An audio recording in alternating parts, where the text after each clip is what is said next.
I'm cooking dinner right now and got some time to kill. So let's talk about Superman. There's like a lot I want to talk about, so I apologize if this is just kind of all over the place. I'm just going to kind of shotgun blast a bunch of thoughts I have about it. Obviously, spoilers ahead. One of the first things I want to talk about is probably, it might be my favorite moment of the movie, and that is the ending. Like, I remember sitting in the theater when he's kind of being like, he's like, kind of like on that operating table, and the robot says, put on the video of his parents, it soothes him. And I'm like, oh, they're going to put on that video again? I thought we don't like that guy anymore. And then they put on the compilation of his time with his parents, and oh my God, it was just perfect. I just get chills thinking about it. The song choice at the end, the punk rocker song, it was all just so perfect. Like that moment showing his Earth parents compilation is the perfect bookend to that movie, in my opinion. Because the way it opens up, he's hurting. They need to get him to the Fortress of Solitude. And as they're operating on him, they do the whole put on the video of his parents. It soothes him. And then as the movie goes on, as he learns about who he really is, and that it's not just about what his parents from Krypton think, it's about what he thinks and what he learned throughout this whole journey. And then it ends with put the video of his parents on and soothes him. And it's his Earth parents who taught him to be the person he is. It is perfection. I really just can't wait to see more stuff with his family and more stuff with the Superman story and his entire universe. And like while we're talking about the parents, I do just have like a quick aside. Like I don't know why the fact that Jor-El's message like was in the Kryptonian language, not in English, like really just like stuck out to me. Like because of course it is. It would make perfect sense that he doesn't know English, so his whole message would not be in English. Because obviously, like Man of Steel, they have those big moments in Krypton, and they're all speaking English. I mean, it's just such a small thing that just feels like it should be like, duh, of course that's what it is, but that's just not how it is in all other projects. And Jor-El was Bradley Cooper for some reason. It's not necessarily like a con, but it's just something where I'm like, I'm watching the movie, it's like, that's Bradley Cooper, okay. Another thing I really liked about the movie, another like kind of small thing, it was just I loved that when Superman was trapped with the kryptonite, that we actually see the effect that the kryptonite has on him. Like when I think of how Superman usually reacts to kryptonite, I think of him literally just like it looks like he has like a really bad like stomach ache. But in this one, like his face swells up. We see the like kryptonite poisoning on him. Like he actually is affected physically by the kryptonite, which is just like another thing where it just feels like it should just be like, duh, of course that's what happens. But I feel like that's not usually the norm. I haven't seen all the Superman movies, so I could be completely wrong. But that was just something that I just saw, and I was like, it just makes so much sense that that was the route that they took.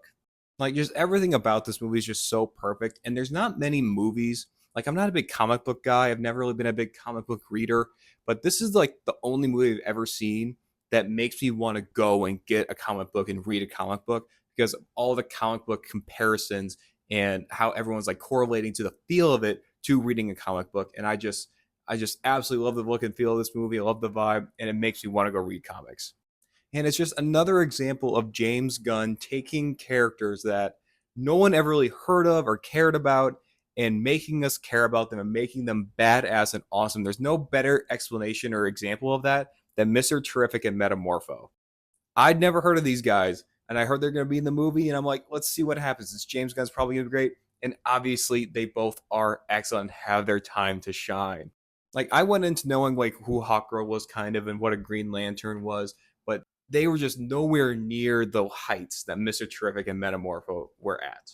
And another thing I want to say about this whole movie is just the universe. It is such a lived in super universe that we just get thrown into, and everything still just makes sense. Like, I made kind of a previous video talking about what is like the MCU equivalent for this movie, and I compared it to Spider Man Homecoming. Because, like, what if they started the MCU with Homecoming in a similar fashion? We start with Spider Man, and there's the crawl where it's like the Avengers have been around for almost 10 years. There's all of this. Iron Man revealed himself almost 10 years ago. And then, Spider-Man just fought the Avengers in Germany. The Avengers just broke up. There's all this over the crawl. And then we get to see this whole Spider-Man story. I think that would have been really interesting. And I think it's a really good correlation between the two different universes. But James Gunn just did a masterful job setting the stage and just making everything make sense and giving everyone their time to shine in establishing this universe. Now, I've been saying a lot of really positive stuff. I don't necessarily have a negative with this, but I do have like one little nitpick, and it literally has nothing to do with the actual movie itself. But I feel like they just simply revealed too much stuff in the trailers, which is a reason why I'm starting to really try to avoid trailers and clips leading up to movies now. Because I don't know if any of you had like a similar vibe while watching the movie itself, but The clip that everyone really was talking about leading up to this movie was that scene where he is like going in and saving that little girl when the kaiju stomps and all that debris starts flying at her. And I feel like that moment is more epic in the trailer than it is in the movie. And I feel like we were just kind of waterboarded with that scene over the course of these last few months where it just didn't hit as much as I wish it did if I had seen it for the first time in the movie.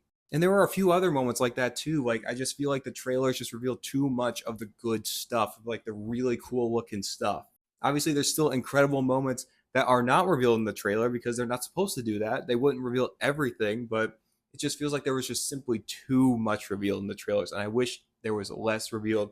That way we could just experience everything and all the really cool stuff at the actual movie.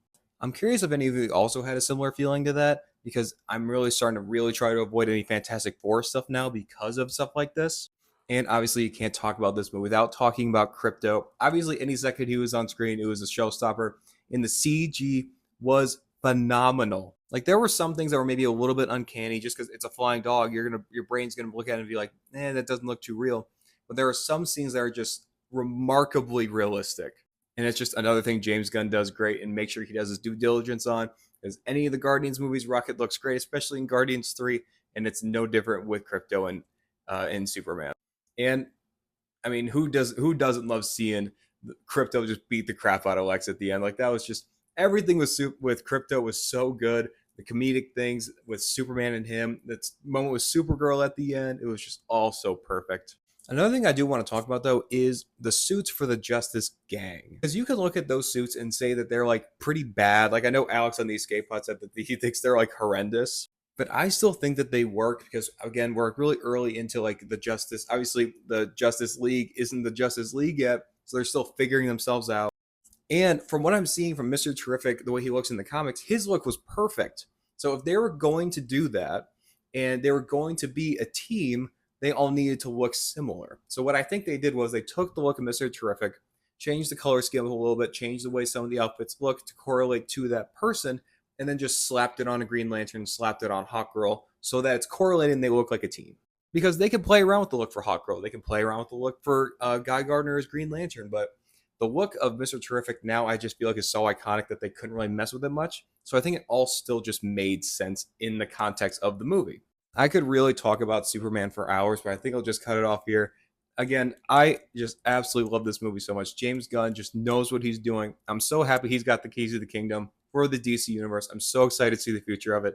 Let me know what you guys thought about in the comments and what other stuff you're excited to see in the DCU.